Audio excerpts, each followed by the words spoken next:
Right, so today I hope to sort of finish up, at least as best I can, the PAH or BO-105 helicopter gunships that the West Germans were using in the mid-1980s.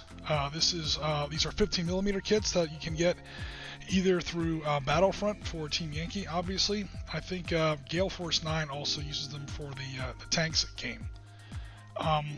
So I have a Bundeswehr 15mm force in Team Yankee, and so part of that was, of course, you have to get some helicopter gunship support. So I had these two. These two have been done for about 5 years. They're actually pretty old minis. And the trick was to try and get this one to look the same as these other two. So as you can see, we're getting there. We're not quite there yet, obviously. We hope to kind of finish it up today. So we did a hobby build video a couple weeks ago, and then after that we did the airbrush and most of the painting video. We put it together, we got the magnets sorted out. There was a little bit of an issue with the magnets, but I got that fixed. And now we're going to go ahead and hopefully wrap this up as best we can. Again, like I was saying last week, guys, it won't be a 100% match because I do not have the same decals. So the closest decals I have are some leftovers from my old Martyr kit that I had from, oh man, I don't even remember how far back. So I'm going to see if, I'm going to test the auto zoom on this camera here. I'm going to see if this works. I'm going to go nice and slow so the camera has time to adjust.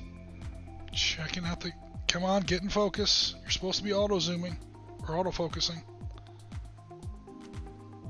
Alright, so I don't know how that focus is coming in. There it goes. It's a little bit better now.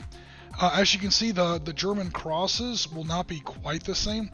They're still both the same, NATO modern Bundeswehr German crosses. No World War II crosses on these things, trust me. I know they might look vaguely similar, again, because my camera refuses to really focus. So again, it won't be a perfect match. I'm probably going to have to make my own German flags at a later point for the tail stabilizers there. I have some numbers, as you can see. They won't be quite the same numbers that's on the tail boom of my existing ones. And again, those German crosses are not quite the same. But nevertheless, we're going to do the best we can. So this is the one that was sent to us by community member Rasmus. Hello, MacGothmog. Did I get your name right on the first try? Welcome to the stream. Thanks for coming out. So what was I going to say?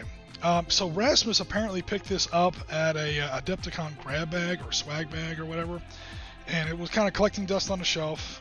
He knew I had some of these in my collection already, so in a super cool move, he went ahead and sent it to me. Free of charge, free of posting, free of everything. Like literally a free miniature fell out of the sky and landed in my lap. So that needs to happen more often. Shameless plug to send me more minis, but just kidding, don't send me any minis. I actually kind of enjoy the fact that I have very few unpainted minis in my force. Alright, I'm going to show you, in fact, me and Martin were talking about this in his stream, the Hobby Lodge. Guys, if you ever check out the Hobby Lodge on Twitch, the Hobby Lodge, 3 words, it's a great channel. He's got a friggin' kick-ass studio. I got a raggedy-ass dining room table here. His studio is just, like, it's better than most, like, companies that I see out there, as far as, the different camera setups. But we were on his stream the other day, and we were talking about plastic mountains. That's my entire plastic mountain. This is the sum total of unpainted miniatures in my world right now. And as you can see, they're already started. They're already cut off the sprue, they're already cleaned, they're already primed, and then they're already base coated. This is half a box of 15mm Plastic Soldier Company Cold War Soviet infantry. I used the first half to do my Iraqi infantry that I've been using in all my Gulf War stuff. So they send you 140 something miniatures in the box. I couldn't make that many Iraqis because I'd never use them. So I basically took 70 of them. I'm painting them up as Iraqis, and then these other 70 are going to be finished up as traditional Cold War Soviets. Added to my Soviet force in Team Yankee that's pretty formidable. 10 BMPs, 5 BMP-1s, 5 BMP-2s, I think 17 T-72s, and 6 Hind gunships, 2 ZSU 23-4 Shilkas. That doesn't even include my Iraqis. That's like another whole fleet of T-55s, T-62s, and stuff like that. So needless to say, my Germans need some reinforcements. So let's get to work on Mr. Helicopter here.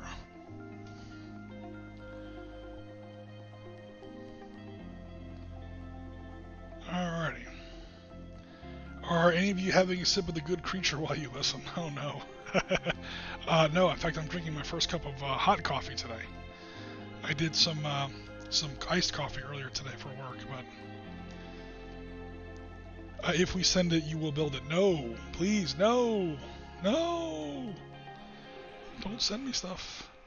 I do have plans to start a different army. I'm going to buy a whole bunch of 6mm one of these days, and a couple of gaming mats. It's time to make this easy, because I'm tired of big miniature tables. It's not really my bag anymore. Nice 6mm. I can either play Team Yankee realistically in 6mm, or actual GHQ Micro Armor, the game that go with GHQ Micro Armor, like 6mm miniatures. Or we've been talking about doing that new Battle Carry Sabo in 6mm. That's pretty good.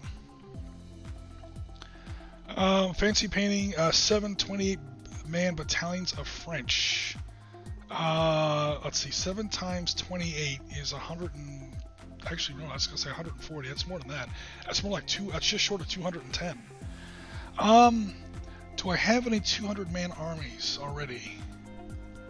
Let me think. My American Revolution force is 400, but that's split up between 4 factions. I think I have 110 British, 70-something Hessians, or Crown Germans if you prefer, and what else? North American, Native American, Northern Iroquois, like, you know, Northeastern Native Americans, and of course some Patriots. Yeah, 28mm, I don't doubt it. I have a 28mm force of like 45 German Deutsches Afrika Korps troops. That took me about a month, and that's only 28 figures. So, all right. So on this miniature here, what we're gonna do is we're gonna, number one, apply a pin wash. Again, to make it look like the ones we already have. And then we're going to put some wild shine on it. Nothing but the best here on the Sitrep podcast, guys.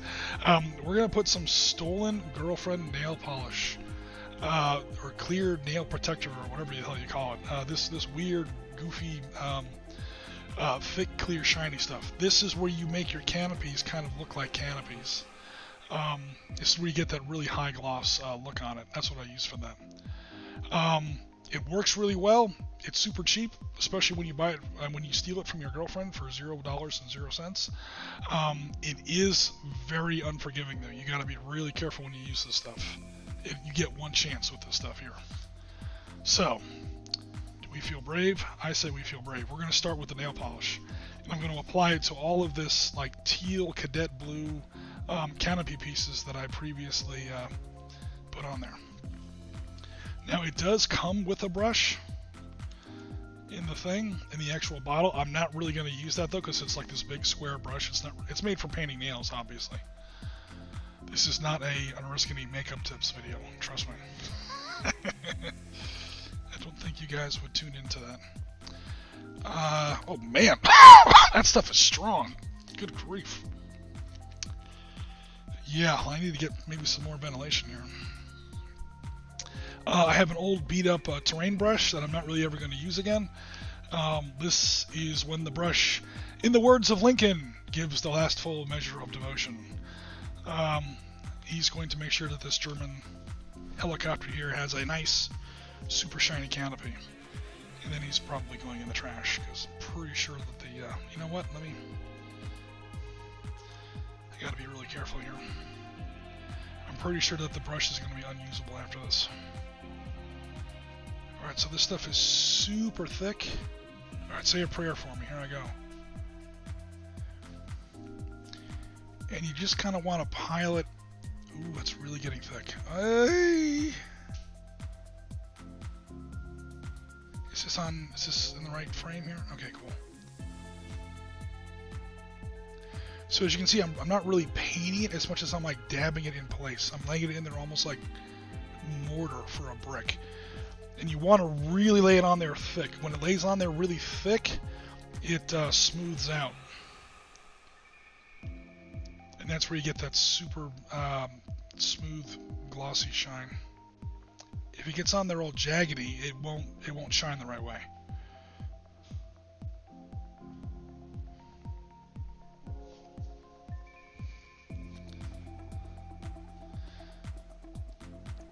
Yes, I did shake this. That might be where the smell's coming from. I don't think I shook it on camera, because if I do that, I'll hit the webcam and panic ensues when that happens.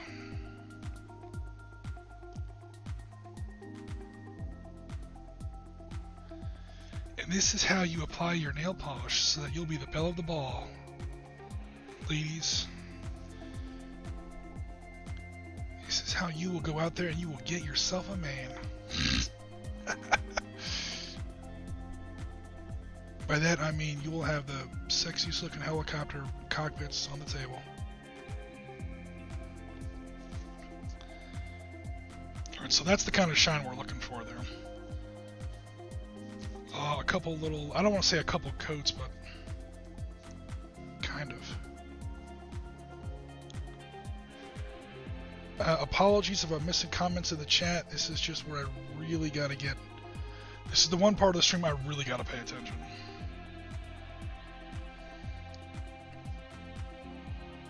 I'm thinking about starting a series on the channel called, like, ghetto painting. That would probably get flagged for some kind of social reason. Or, you know, poor man's painting or something like that.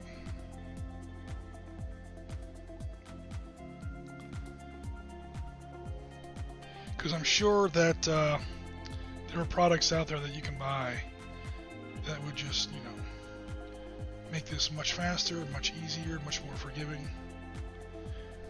You don't have to wait till your girlfriend's not in the house to steal her makeup.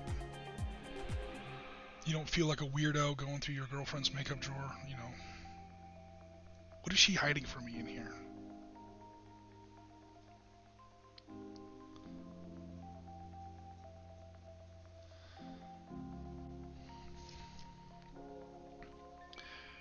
So these are the little windows that the pilot has to have. You'll notice that almost all helicopters have these lower windows in their canopy, like pretty much where the pilot's feet are. You don't normally see that in jets, obviously, or propeller planes. That's so that the pilot even has a chance of landing, because landing a helicopter is kind of weird. Kind of tough. You have to really see what you're doing. You need to know exactly where the ground is. Because if you hit it too hard, or if you think you've hit it and you haven't really, and then you cut engines, then you're really going to hit it and you're going to wind up hitting it too hard. Either way, they have a word for that. It's called a crash. And surviving a helicopter crash is not something that happens too often.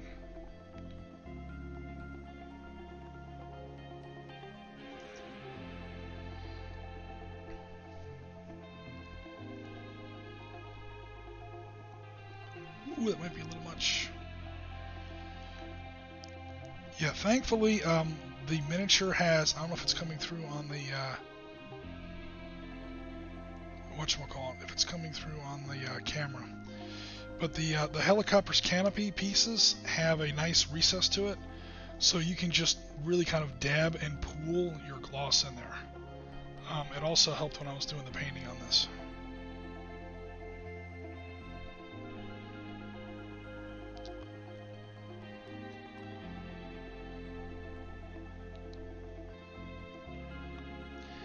Oop, there's a missing corner there. You want to get all the corners, otherwise it looks really bad. It looks like a big glob instead of a sheet of glass. You have to maintain the illusion all the way through. Whoa, almost overstepped there. Again, I'm just talking for something to say. I'm not going to sit here and try and teach you guys about hobby. You guys know a lot more about hobby than I do. Notice the title and description of these videos and streams are never hobby tutorial with Oriskany. Because trust me, no one would watch that stream. Nobody should watch that stream. So I'm putting a last couple beads on here just to kind of, again, give it that super smooth, super thick. When it dries, it'll solidify in place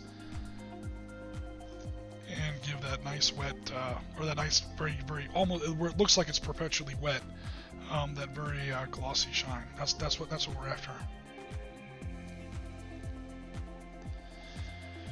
Alrighty. Throw that in the water, even though that brush is probably toast. Maybe not. You know, I have some alcohol or nail polish remover. I could probably put it in right now. Hey, Jen, could you do me a favor and get me that bottle of alcohol that's in my bathroom, please? The bottle of alcohol that's in my bathroom. The bottle of alcohol that's in my, yeah. I know the nail polish is empty, I just emptied it. Yeah, you can see where the nail polish is already stripping the paint off of the handle. It's nasty stuff if you're not careful with it. Health and safety, health and safety. Never on the Sitrep podcast. The Sitrep podcast. You gotta remember, most of us were in the military. In fact, we all were in the military. The Sitrep podcast is entirely a veteran team at the moment. In fact, one of us is still serving. So the whole idea of playing it safe, guys, has already kind of flown the coop.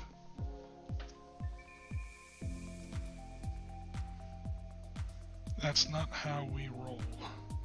Alright, I'll just let that soak in the water for now. And it gives me a chance to catch up on Mr. Chat.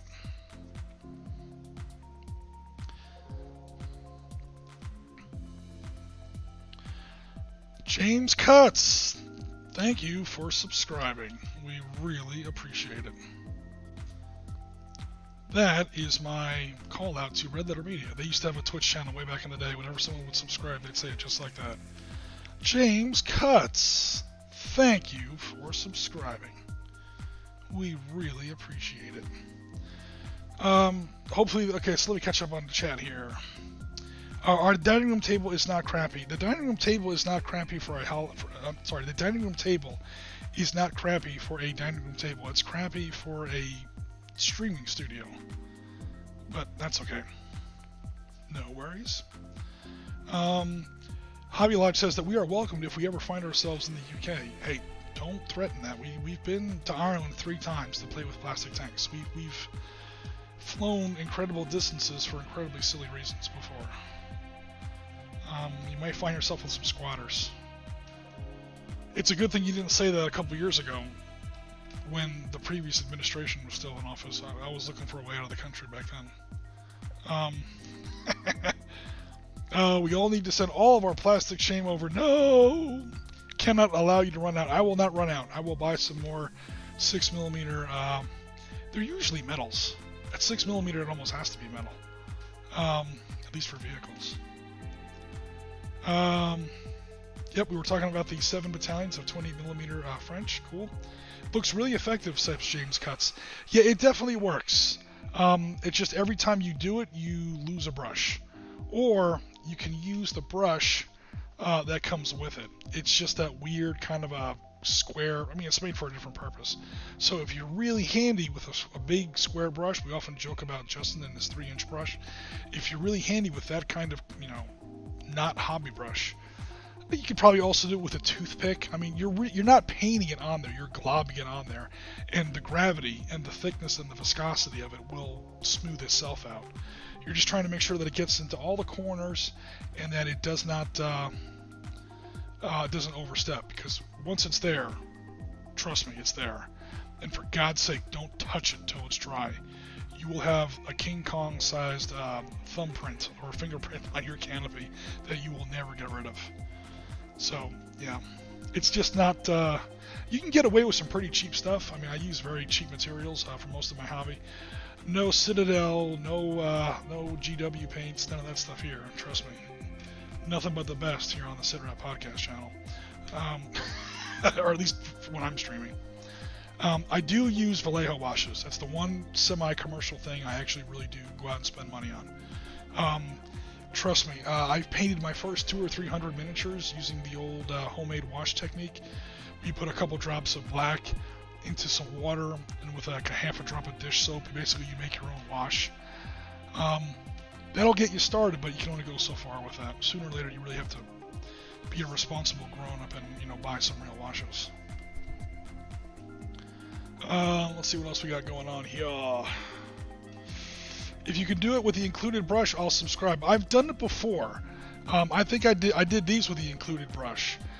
Just practice a couple times on like some scraps or something. Because again, the brush is not really made for, at least this one here. I mean, I don't know, maybe if you can find one that has a pointed brush. It's literally a round peg-shaped brush. It's like the kind of crappy brush you use to like paint terrain with when you're literally painting a hill or something like that. It's really tough to get it in all those corners and nooks and crannies. I have an old my brushes kind of go through an assembly line. They start off super nice. I use them for eyelashes and rank insignia and stuff like that. And then as they slowly get beat up and worn out, they eventually end up in the Folgers can. And once they wind up in the gulag, the paintbrush gulag, that is the Folgers can, this is when the end is near, man. This is when it gets. I save it for dry brushing, terrain. These are my kick the shit out of brushes. They're definitely not my good ones. So basically, I took the worst brush in my gulag, the one that was most ready for the great beyond, and used that. But it's all worth it because now we have a third kick-ass chopper on the way. Alrighty, so while that is finishing drying, I will catch up on the rest of the comments.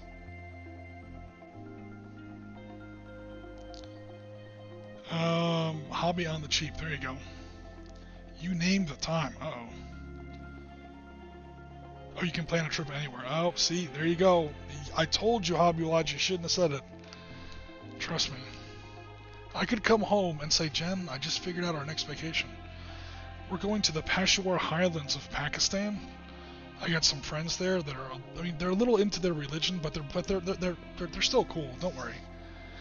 They like a lot of outdoor activities.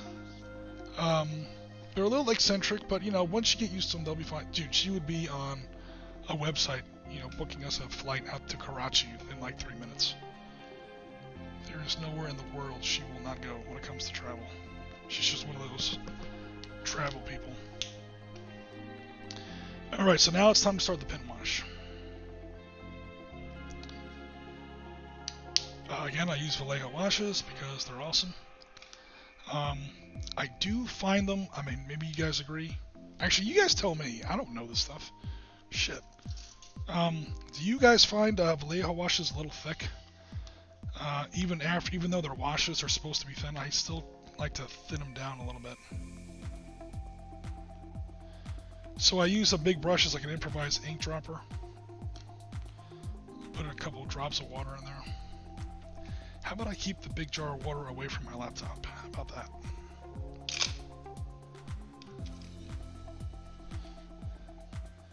Now it's super thin. Again, if I was painting this miniature right now, well, I am painting a miniature right now, but if this was like the brand new miniature, I would probably make this more of a very dark brown. I would mix it with another wash. Oh, that's an airbrush paint. Sorry. I would mix it with a brown or like a light gray for my wash. But again, I'm trying to make it look like these other ones. So these other ones, again, are about 5 years old when my painting technique was a little less advanced than it is now. I mean, it's not advanced now, but it was even less advanced back then. And so I'm kind of deliberately using an older kind of technique. So again, I'm trying to make it look like a miniature that's already been completed. Oof, what the heck? Give me 1 second, guys. The tip of my brush has a little kink in it. I hate when that happens.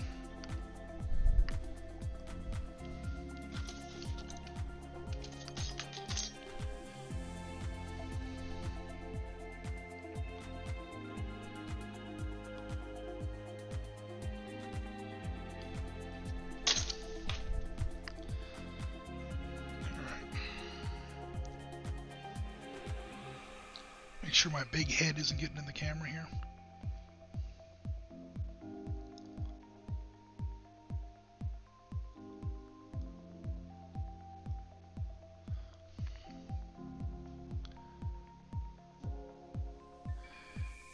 I'm sure everyone has their own little preferences or likes or dislikes. I paint in a smaller scale. I paint in 15s and 10s and sometimes even 6s.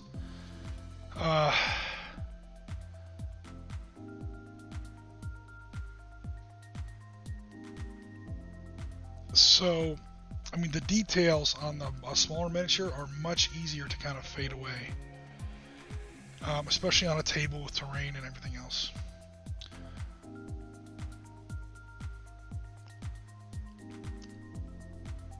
Than on like a 28mm miniature.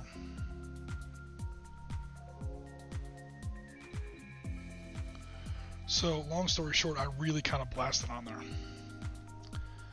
I like big, very dark, almost dark lines, almost like a comic book kind of a look to it. And when you're looking at it close up, it might look a little overwrought.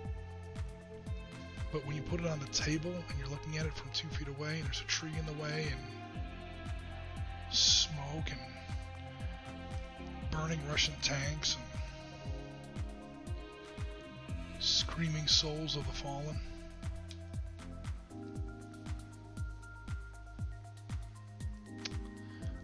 It gets tough to make out the details. So if you really put your details on there heavy, so to speak,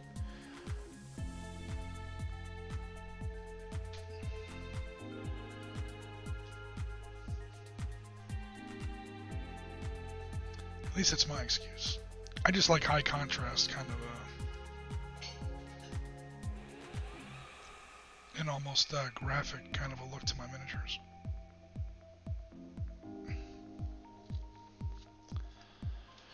Oh God, forgot how much I love pin washing.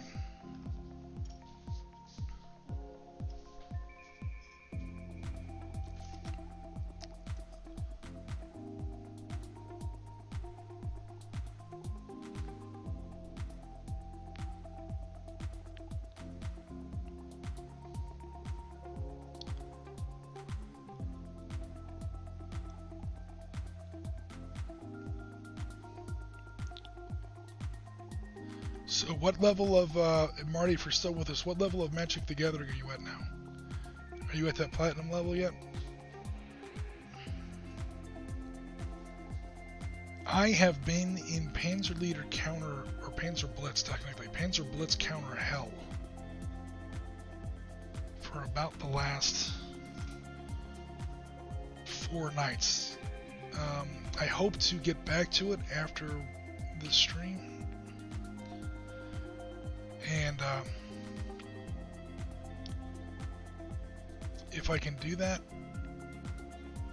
I will get to the halfway point of this particular project.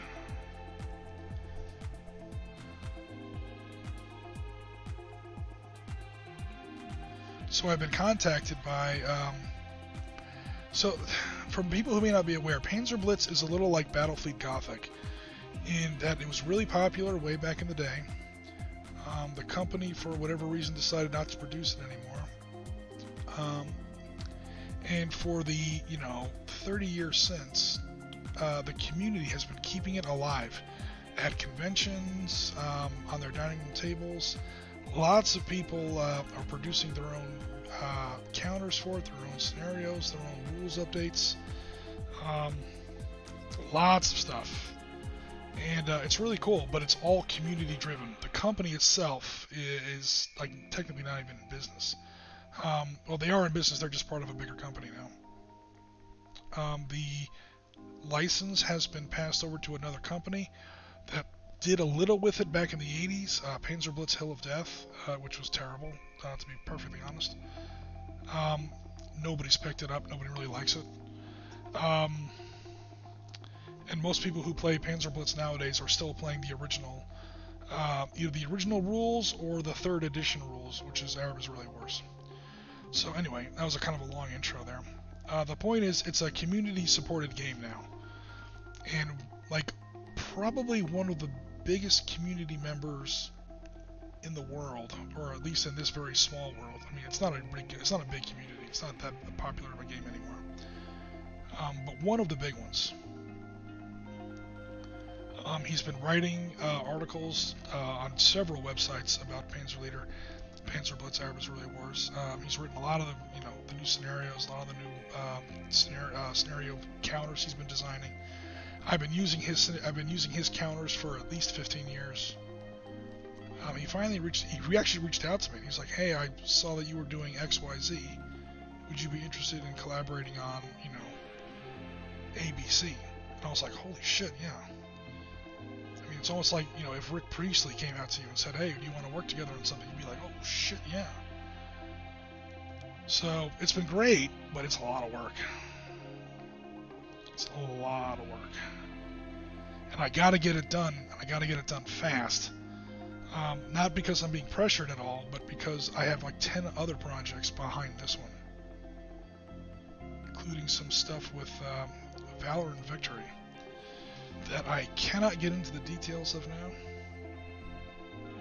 But Valor and Victory is making a jump to the video game world shortly, and I won't be involved with what is going to be like their alpha release or whatever. Like their first release, I think it's going to be very soon. But there is a second release that at least they're thinking about.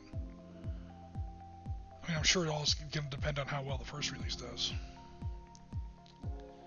And we might be seeing some participation there. I mean, I'm not like, leaving Sitrep or anything. Trust me, it's nothing like that.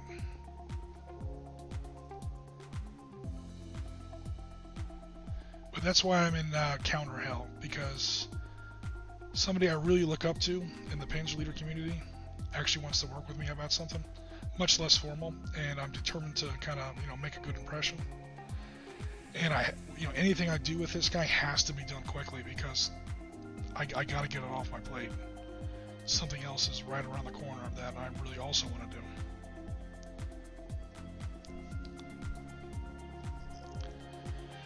And these are guys, again, it's all community driven. These are guys that I almost feel like, I don't want to sound all sappy and maudlin about it, but it gets to the point where you almost want to, you feel like you personally owe these guys. Valor and Victory is a love letter to Advanced Squad Leader, one of the better war games of the 1980s. However, it did kind of outgrow itself in terms of complexity, and it got to the point where nobody plays it anymore, or very few people play it anymore. So a guy by the name of Barry Doyle sat down and he kind of wrote his own introductory level. Oh, so you like to play war games, you've played Risk before, you don't really know what a war game is, but that's okay. We're going to kind of get you started.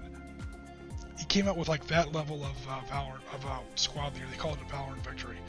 Put it up on Board Game Geek and on his own little website, free, absolutely free. He just did it because he liked the game and he wanted to, kind of do something for the community. And I have been playing that for at least 10 years. Hundreds of games under my belt. Anyone who knows our channel knows that we've streamed a lot of Valor and Victory.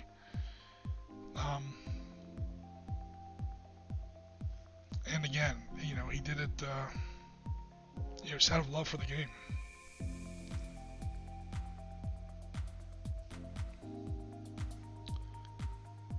These are the kind of people I like, not the, oh, buy my Kickstarter, go to my Facebook page, you know, money, you know, give me your money. You know, that's fine, I guess. The second you introduce, at least others might feel differently, but for me, once you introduce money into the equation, it's no longer a hobby. Thank you for killing my hobby. I don't want your money.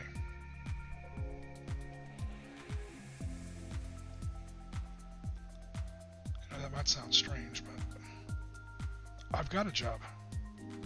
It pays me actually pretty well. It's actually not that hard. I guess that makes me fortunate, but, you know, I'm not a guy who comes into the hobby looking to make money. That would almost be unfortunate. It would almost kill the hobby for me. I don't know if you guys would feel the same way. Speaking of which, let me get back to Mr. Chat here. Not tried the Vallejo ones yet. I'll have to get some. Yeah, they're not expensive at all. As far as like I mean, I don't even know enough about paints to tell you if they're good or bad. They're definitely better than the black acrylic 50-cent stuff I was getting at the craft store, mixed with water and dish soap. I can tell you that. I just find that when I use, especially the black wash, and I just kind of lay it on there, it tends to really cloud up, and you get those halos really bad. So I always like to water it down with at least like 10 to 15% water, especially with the darker colors.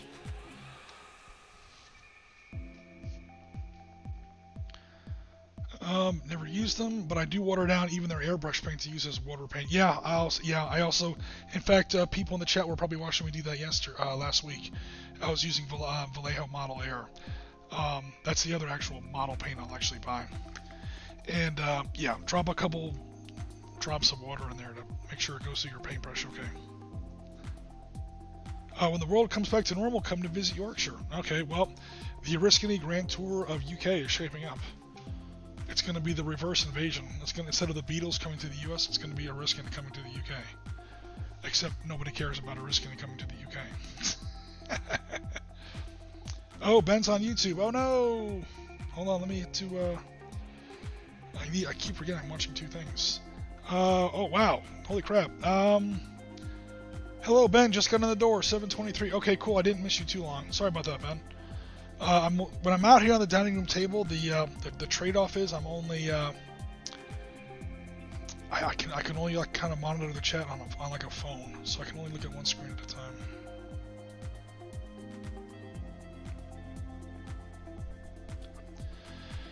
And one more thing I'll say about Vallejo washes, at least maybe it's just me, they tend to work better when you pen wash.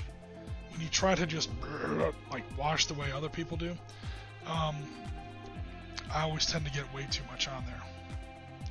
And then I get that halo effect that I can't stand, where it looks like your model almost gets like sugar coated. You guys know what I'm talking about? That ever happened with your wash? The wash dries and you're left with this weird white ring, even if it's black wash. I friggin' hate that. I don't know what causes it. I don't even know what to call it.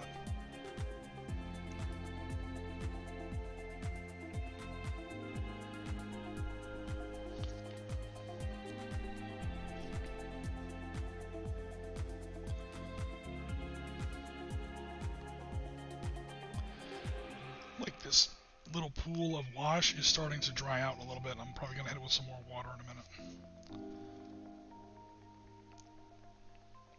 Because it's getting to the point where it's going on there almost more like ink. Which is cool, it gives me a lot of control, but it's also really thick for a wash.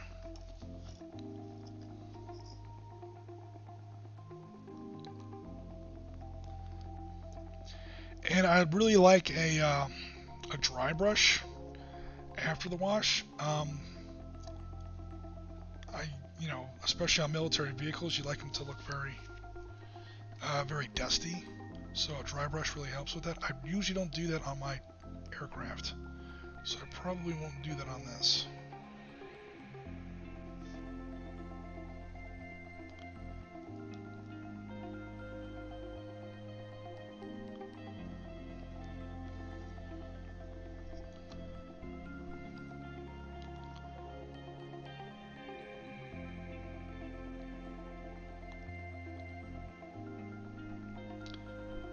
but who knows?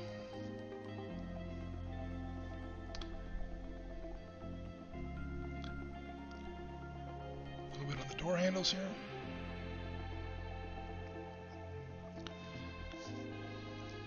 I tell you what I need to get. I need to get some of that synthwave that Martin has on his streams. That stuff's awesome for music.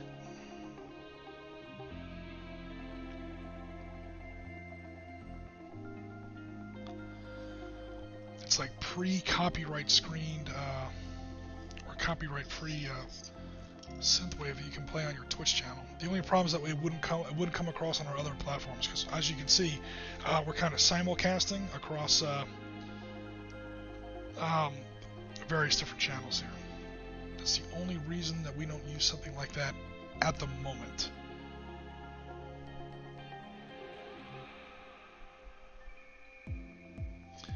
So that little spine there along the top of the tail boom, that's a long, straight wash line I really want to get right. Because if it works, it makes the helicopter look really awesome. And if it doesn't work, it looks like your chopper's already been hit by an RPG.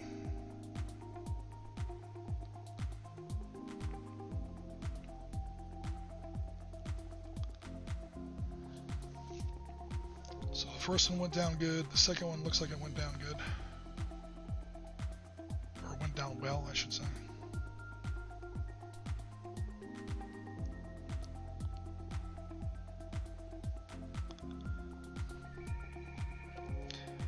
So last Saturday we had a little bit of a renaissance in Darkstar.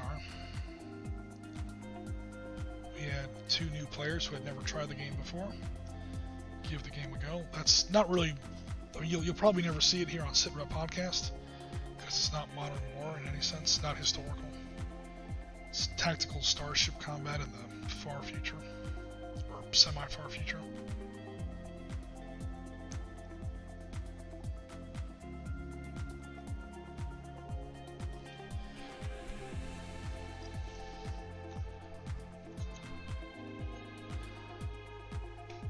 Alright, so again, that was one of the old ones. This is one of the new ones. We are slowly getting there. Or maybe not even slowly getting there. What's really interesting is that I kept thinking that this brown, let me stop pointing with the tail rotor, that this light brown was too dark. I kept trying to lighten it up. Obviously it went on there with airbrush at first. I didn't like the shade of it. I thought maybe the paint was getting old, so I kept going over it again by hand with a dry brush. I even dropped in a little bit of yellow and a little bit of white, to like very light, like canary yellow and like titanium white, to give it just like a little bit of like Kentucky windage. Again, nothing but the best, guys. 75 cents a bottle. There you go. At your local, cat lady craft store or whatever. But anyway, but what makes it look light on those other ones is the dark wash. So once the dark, also these models are 5 years old, and the paint on the miniature is actually starting to change colors because age or whatever. But we are getting there. And again, I might start with some of the decals. But some of the decals I'm probably going to have to literally make myself. And print. Alright, hold on. Make myself and print on a printer. Cut them out very, very carefully. With a very sharp razor. Going for a super thin wash here, folks. Because this is not going to be pin washed. I'm talking about the rotor hub.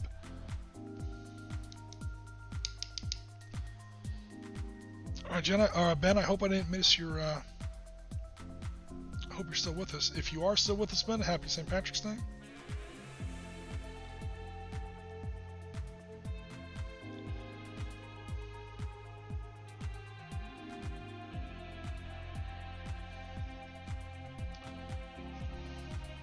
Now that will be getting a dry brush for sure.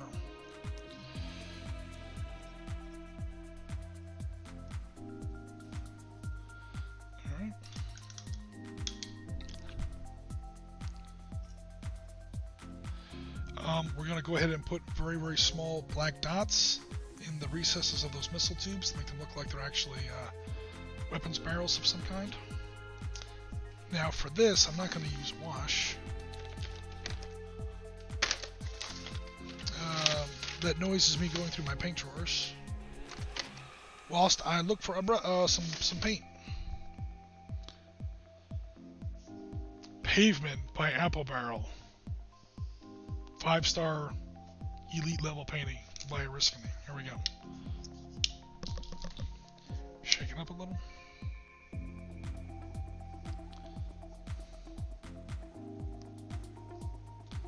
Dark Star game looked very interesting. Cool, thanks very much, James Cuts. Paint aging realistic weather effects for free. There you go. Yeah, I am a fan of pin washing. It is time consuming, it is tedious. I won't say I'm good at it, but I'm better than most. Or at least I'm more. Let me not sound like a jackass when I say that. I'm more comfortable with it than most. Because in my various other lives, I do a lot of painting, like on canvas, painting, or sketchbook artists, or stuff like that. Graphic design. I've spent a lot of time with a drawing pencil in my hand, put it that way. And the idea of sitting down and actually drawing the outlines of a tank, basically, is something I'm really good with, or I'm pretty comfortable with. And so, sitting down and literally by hand going through all the outlines on this helicopter is kind of relaxing, whereas other people might find it annoying. Alright, so what I did there was I took my cheap hobby store, it's not technically black, it's a very dark gray, they call it pavement, and dropped a little bit of my wash in there to make it a little darker and also a little thinner. Basically this is like a super wash, it's like a really, really thick wash, or really thick or really thin paint. Maybe it's like a contrast paint, I've never tried contrast paints yet.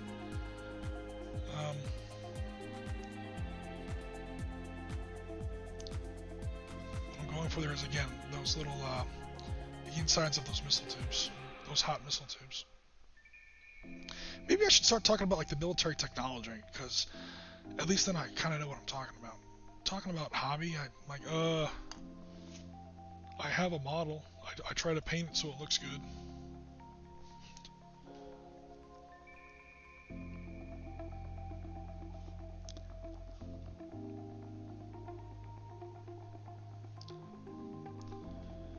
I do have 3 golden buttons, but that's back when I think it was a lot easier to win a golden button.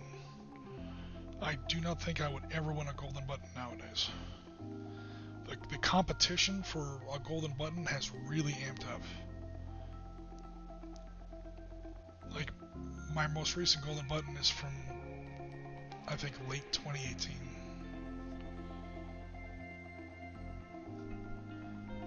And even then, it was for a scratch build.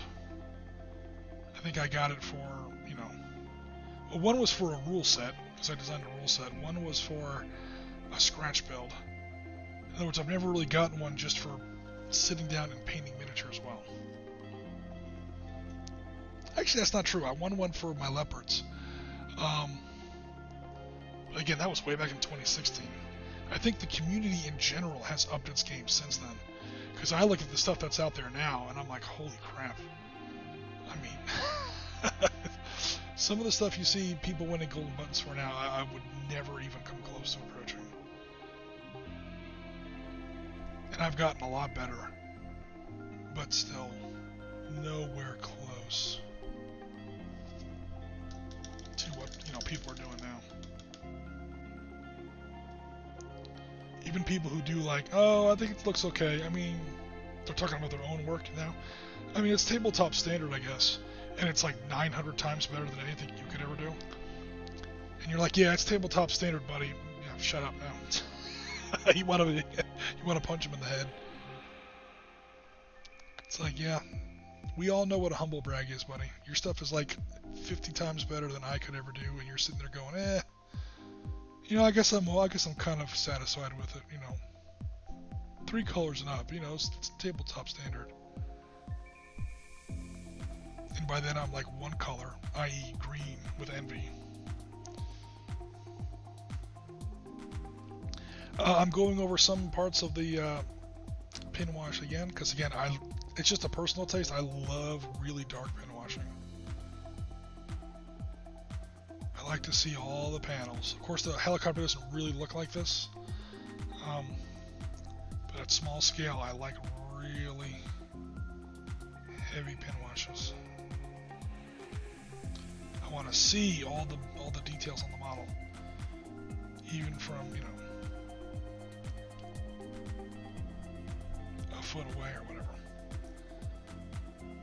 Some people have commented, they're like, you know, your stuff looks like it's out of a comic book or whatever, you know, it's like a lot of dark lines and bright colors. I'm like, yeah, that's kind of how I like it. Is it realistic? Actually, no. I know it's not. All my Soviet tanks have big red stars on them with a yellow outline. Hey, you know, group of Soviet forces in Germany, you know, 2nd Tank Corps, 3rd Shock Army, they don't actually carry those markings on their AFEs. I'm like, yeah, I know, dude. You know what else they don't do? They don't park right next to each other and fight at 20 paces like you see in Team Yankee. So it's all good, man. It's all good.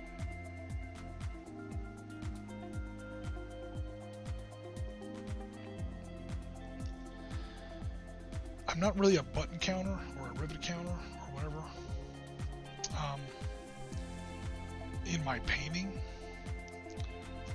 I can get that way, I do admit, in my game when I'm looking at a rule set or a scenario design. I can get borderline button county, rivet county, if that's a word. I do admit that, because that's the part that's for me. That's the part that's easy.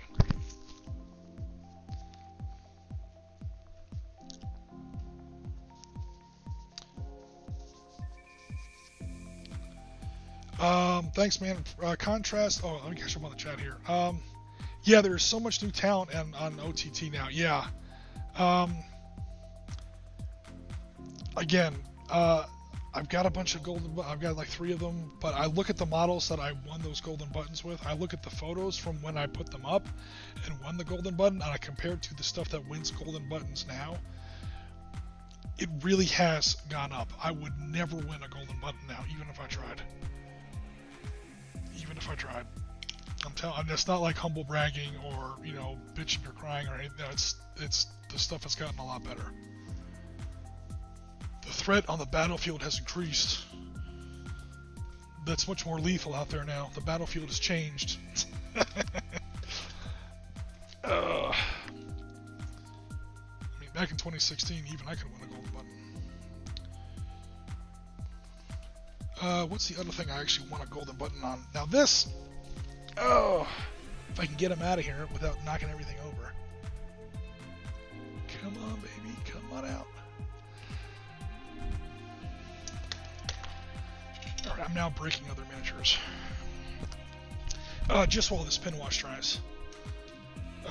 Built this completely from scratch. Complete with magnetized turret rotation. So this is wood, cardboard, some plastic stuff out of my old bits box. I was actually challenged. You'll notice it's in West German markings. I have some old spare Panther engine decks back there, you know, for some extra detail. I have the old flame-throwing trolley from a Churchill battle tank to turn it into a crocodile flame-throwing tank that I didn't use, so I used that here. Other than that, it's all like dowels, some washers, some little discs, wood and cardboard, and a little bit of paint. And the challenge was, I mean, this project never came to fruition, obviously, but notice it's in the same paint scheme, except for maybe the blue. It's in the same paint scheme as my, yeah, that's actually not an accident. The idea was to do BattleTech in 15mm, or to somehow bring mechs into Team Yankee. We were going to do like some kind of weird, you know, BattleTech Team Yankee conversion. And this is how big most mechs actually are, compared to a Leopard or a Martyr or other modern day real life armored fighting vehicles. So it's a little dusty here, but blow it off. Here is a Team Yankee Leopard 2. Let me bring it up nice and slow so I can get a camera zoom on it. That we did for Team Yankee a while ago. This is like 2016. So yeah, 15 millimeter. You can see how huge the tank is. Modern day tanks are a lot bigger than World War II tanks, obviously. And of course, that is the helicopter scale. It's all the same scale. It's all the same color scheme. And yeah, that would be an actual, like a FASA Battletech, or a Battletech battle mech. Battletech is the game, a mech is the actual assault vehicle. It is not a robot. I hate people who call mechs robots. They are not robots. Robots or automatons. They are actual... These are not automatons. These are combat vehicles that don't have wheels. And then before that I had the Russian version. Battlemech Kirov. So we had Battlemech Kirov and Battlemech Eisenbar or Iron Bear. And we were actually going to have a Team Yankee / Battletech kind of a campaign. That, of course, never happened. But it was fun to build. Again, this is all from scratch. So for that, I'll take a golden button. Because I didn't buy this. I built this. I started off with some scrap lumber in my dad's workshop. And like a week later, I had this. I could never do it again. That's the one thing about scratch building. If you want more than one in your army, you better mass produce them all at once. Because you're never going to do it exactly the same way again.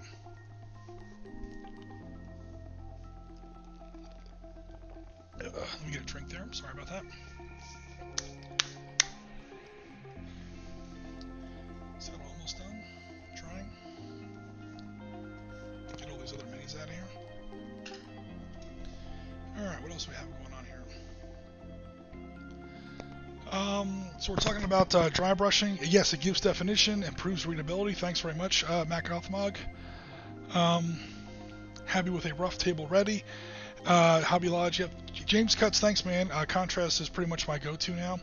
Yeah, I'm going to have to try contrast paints. People keep telling me it doesn't work for vehicles, and most of my collection is vehicles. That's why I haven't really tried it yet. But it works great on infantry. So, I mean, of course, contrast paints are going to be a thing for sci-fi. They're going to be a thing for fantasy and stuff like that. But the historical community has embraced contrast paints as well.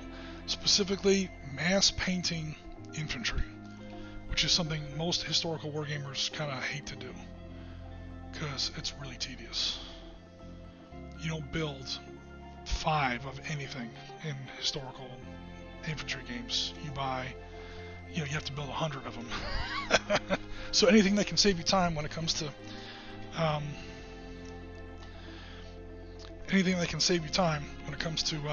painting infantry is going to be a plus.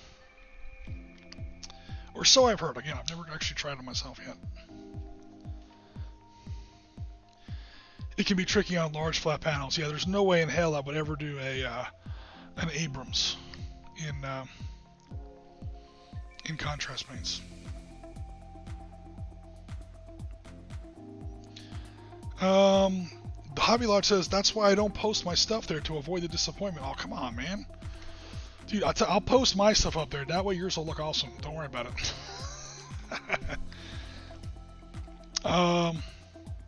Cool, thanks very much. The Hobby Lodge says, that's cool. That's a cool tank. Says Mac, awesome. Cool, thanks very much. Horses, contrast... Wait, horses, contrast is a life... Oh, really? For horses, contrast is a lifesaver for... It doesn't work on tanks. Yeah, anything large and flat, no. No way. It helps with... so I've heard. It helps with a lot of infantry. Anything with, little crevices and uniforms and things like that. Which is the part that you have to do 900 times in most armies. Like, I wish I had contrast paints for my American Revolution Force. The entire summer of 2017, at least 3 months, was 20mm American Revolutionary War. And I had somebody helping me. Jen painted all the cavalry. She based all 400 miniatures. I had a little factory going in my house for like 3 months to get those ready, and they're technically still not done. They don't have washes, most of them. They don't have any kind of a dry brushing. They're technically still not done. But holy crap, man. So it looks like Hobby Lodge is Take Care Hobby. Okay, Take Care Hobby. I guess Hobby Lodge is taking off. Oh, right, it's midnight here. Yeah, so I gotta head to bed. Cheers, buddy. Have a great. Okay, Hobby Lodge. Thanks very much, man, for coming out. I super appreciate it. I will also now check YouTube. Make sure I'm not missing anything on YouTube. Okay, we had James Cuts in YouTube and Ben Johnson. If you guys are still there, I'm still here. Thanks very much for coming out to the stream. Alright. Yeah, we're gonna be kind of a light stream today. We're almost done. Again, I can't really do the decals today because there's a couple decals I still have to make. The German flag, and I'm gonna take a stab at those German. I'm not gonna promise anything, but I'm gonna take a stab at those German crosses because I do have actual decals transfers, but they're really the wrong kind. They're not gonna look the same. So I'm going to make my own. Compare them versus my own. I'm going to make my own that are right, and they will match that exact size and shape. And then I'm going to compare them versus the real decals that are the wrong size and shape.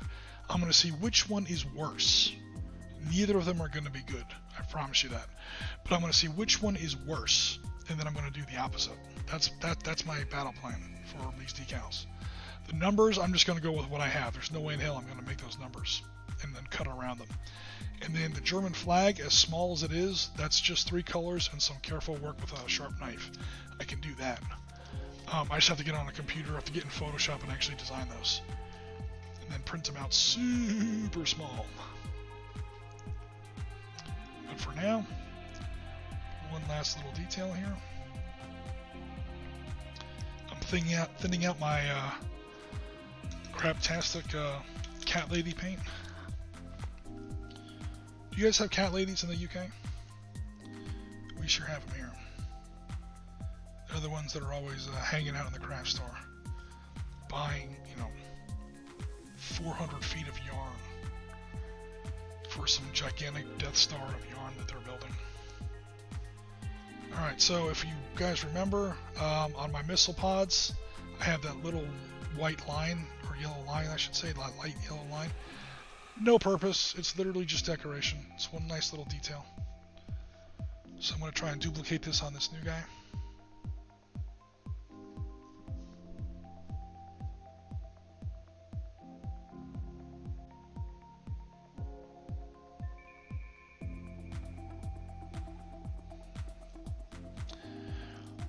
It is just straight out freehand, so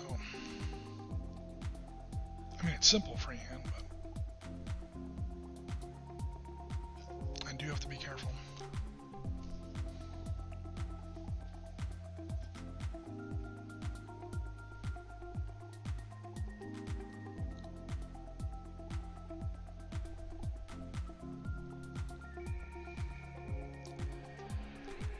Tell you what, man, yellow is one of those colors.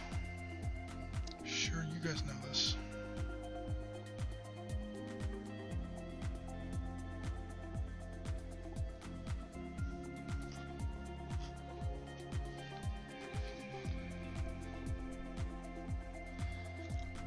What I found interesting on this particular hobby project was how close I could get it to look like exactly the maybe not exactly, but how close I could get it to look like the previous birds that I had painted. Like, jeez. See, I built my West German force in 2016, probably late 2016, so that's almost 5 years old. 4.5 years old, easy.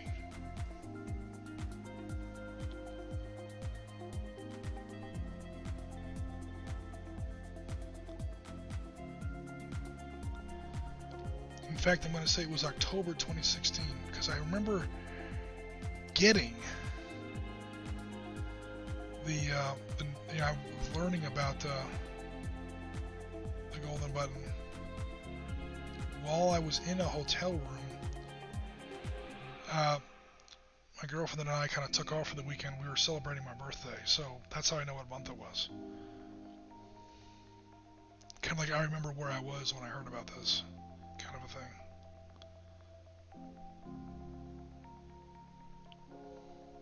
And I know it was 2016 because I was in Ireland in November of 2015 for the Team Yankee boot camp, and the Germans weren't out yet.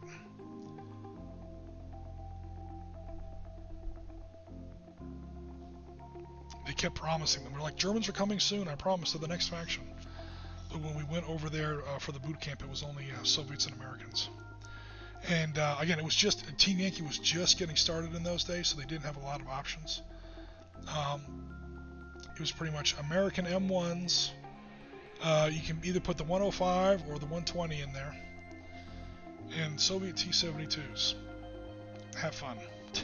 Oh, and helicopters. They had Cobras.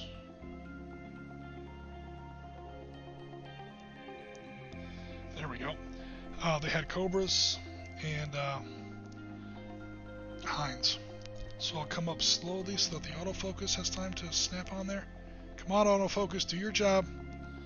Autofocus, you're about to make me angry here. Autofocus, do something. Alright, I'm not sure why autofocus is not working on this, so I will try to do it by manual focus.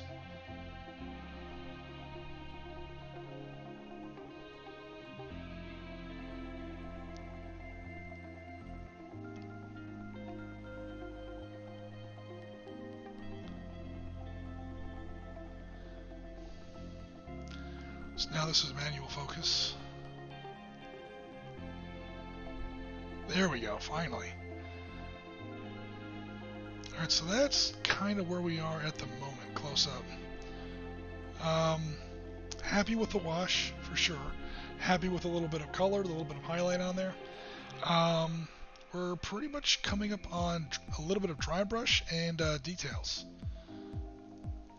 Which, again, I'm not going to do... I'm not going to do dry brush on the whole thing, but just a few key spots where there's a lot of detail. Guys, I don't know if you guys feel the same way, but I love dry brush, obviously. I do a lot of dry brushing. Take care, Mac Gothmog. I always get your name wrong. Sorry about that. Alright, so thanks for the tip. Says because science teacher, yeah, we're talking about contrast painting, contrast paints, and horses, i.e. cavalry. So take care of the Hobby Lodge. Thanks very much. Oh, Max. Oh, you were saying goodbye to James, who's taking off. Okay, cool. No worries. I got you. Yeah, I'm sure we're losing most of our UK audience. It's like super late where they are. I'm actually kind of amazed. We don't usually get a UK audience for our Wednesday night stream. I go on an hour earlier than Bill usually does. Bill usually doesn't come on until 8 o'clock Eastern time. And because of our weird, because of our weird daylight savings time, we're only 4 hours behind the British right now. So right now it's only a little after midnight in the UK. So we're not that late. Especially since we went on at 7.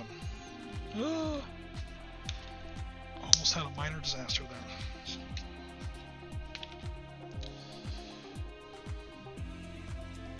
Tiny dab of white and an old beat up brush. Sounds like it's dry brush time. It's dry brush time. Old beat up brush and white paint. Get rid of most of it off the brush. What I was saying a second ago was, if you guys feel the same way, when I'm doing like tanks, like this Leopard, I dry brush the hell out of this thing to give it that, dusty ground vehicle, down in the dirt, kicking ass kind of a look. Aircraft, I never dry brush because there are no details on an aircraft fuselage. The details in this thing are absurdly exaggerated because miniature, because playing piece. An aircraft by definition has to have a very smooth fuselage to make it aerodynamic. If the helicopter actually looked like this to scale and it tried to fly, it would probably fall out of the sky like a brick.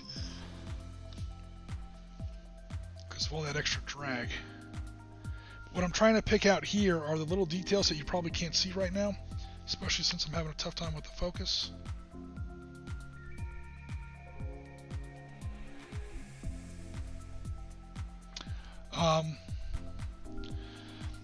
The details in the rotor hub. So there's all these little joints and nuts and bolts and stuff like that. The dark wash kind of hit it too hard, I won't lie. So now I'm trying to pick some of those details back out with some dry brush.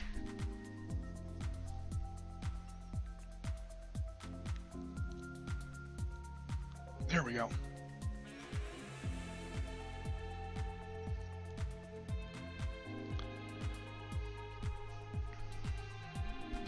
So I will now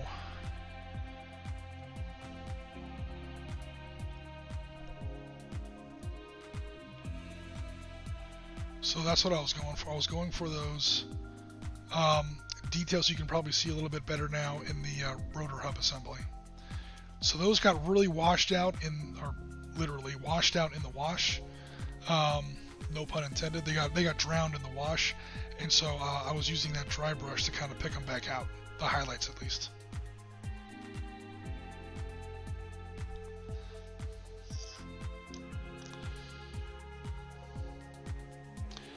Alrighty, and there we go. Outside of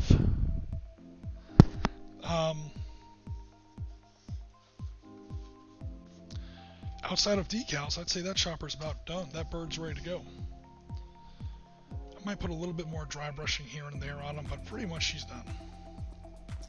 It would also be really great if I put them on the flying stand correctly. Now that flying stand is probably going to get a magnet put in it. Once I can get a magnet that fits. Let me go ahead and try and do that. Because why not? The problem is these magnets aren't quite the right size. I have to slightly increase the size of the well in which the magnets sit.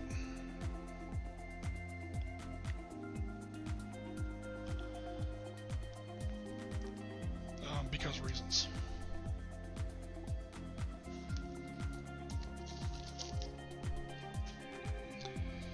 Or who knows, maybe I'll get lucky. Maybe these will fit without too much issue.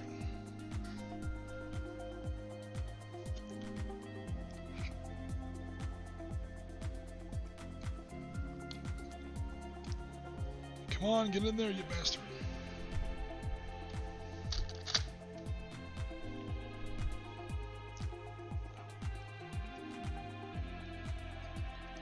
This isn't gonna work, but I'm gonna do it anyway.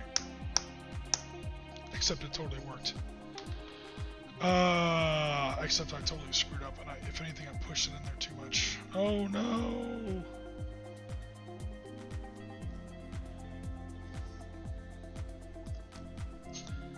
Yeah, I screwed that up.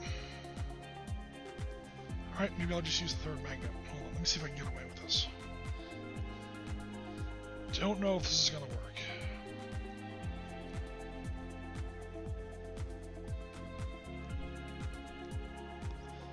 Improvised hobby at its best.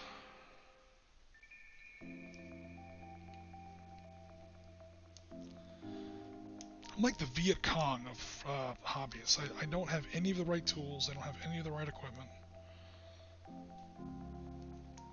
I'm just like desperate to pull off this weird result. I'm not trained. I don't really know what the hell I'm doing. Okay, that should still work. You guys ever try to stack 3 magnets on top of each other before? I know 2 magnets, you put the the positive and the negative ends of the magnet together, hence it sticks and whatever. But when you go to put the third magnet on there, I didn't know how that was going to react with the magnetic field of the first magnet. Because obviously the first 2 magnets are polarized together, but then after that, but it seems to work just fine. I've just never tried that before. Like if you put the positive side of the first magnet up, the negative side of the second magnet down so that they'll marry together, obviously. What happens when you put the third magnet on there? In order for it to stick to the second magnet, it has to have like polarity interacting with the first magnet. And I did not know if that was going to cause a problem. These are the things that keep me up at night, folks. These are the things, these are the great mysteries of the universe.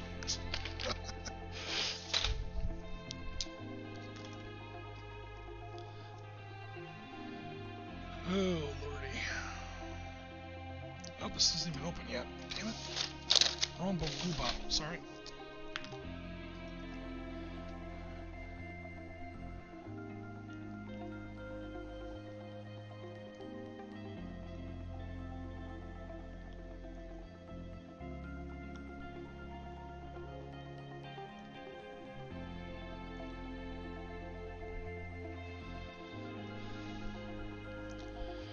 Oh boy.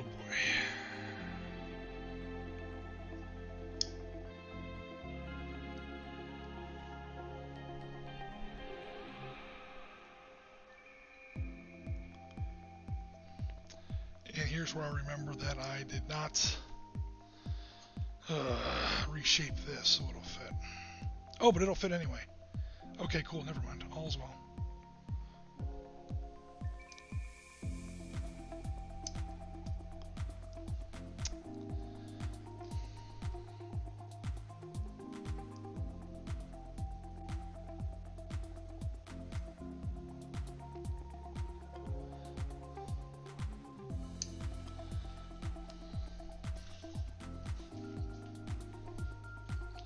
Oh wow, 0-20 in Portugal. Holy crap.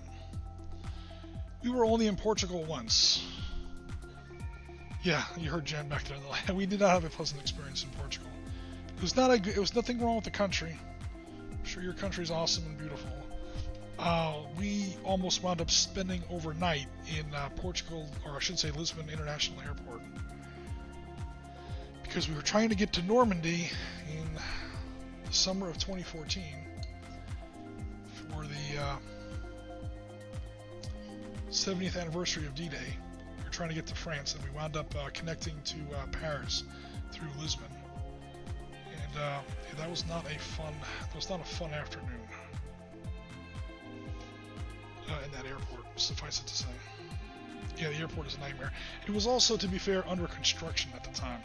There was a huge, you guys probably know this, there was a huge expansion or renovation or something like that going on.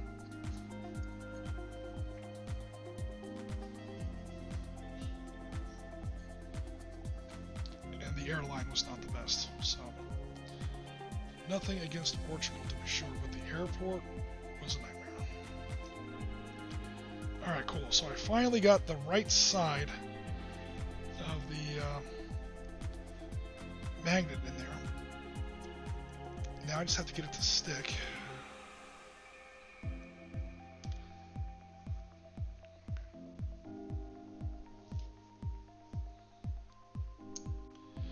And that didn't work. That's alright. I'll tell you what I'll do. That's not going to work either.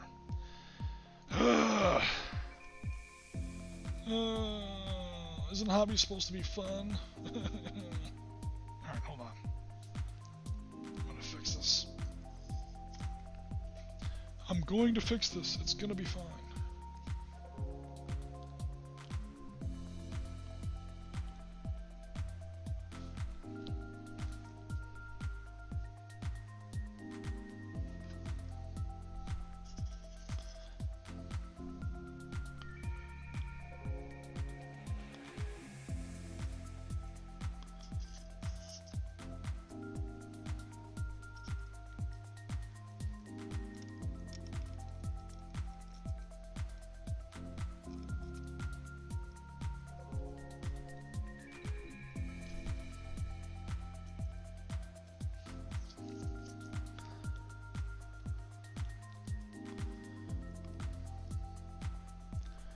Alright, the magnet is in there again. This time I'm not going to mess with it until it really has time to dry. And then I'll go ahead and put it on the flight stand. And again, this bird will pretty much be done except for the decals. I don't think I'll have another stream just for the decals. That'll be kind of silly.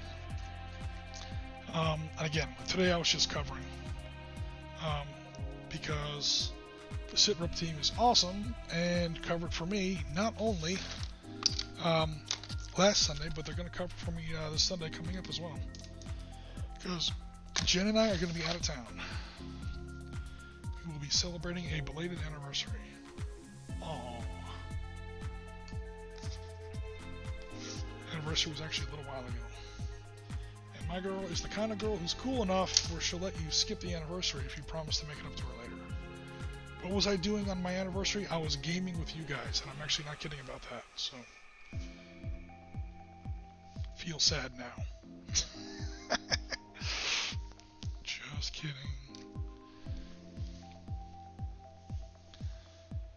When there are, yeah, so Max says that the airport is not too bad usually, but when there's constructions or strikes, it can be a pain. Yeah, I don't remember any labor disputes, but there was definitely a lot of construction in the summer of 2014, and it was less than pleasant. And again, the airport wasn't so bad. It was we used a bad airline, and they really kind of screwed us over. They eventually got us there, but holy crap, man. Yeah, a negative experience to be sure. Alright guys, so there is our chopper. Get to the chopper, even though people in the military never call it that. There is our helicopter. At least for the moment. Again, we're going to get a little bit of number on there. Or I should say a couple numbers on there and some national markings with decals. I have to make some of the decals myself, or I'm at least going to try. If the decals that I'm going to make don't work out, that's cool. I can use the ones I have. They're just not a perfect match. It'll definitely still be a German helicopter. It just might not look like the exact same squadron. The national markings will be a slightly different shape, and the numbers will be like a different font and maybe a little bit bigger. But it'll look, for tabletop standard, it'll definitely be, all the same. Alright. Cool. So, let's get the whole fleet on the table. Except you're grounded for the moment, buddy, because your flight stand is still drying. Or I should say the magnet in your flight stand is still drying. Ooh, and I still have the bad focus on. Alright, hold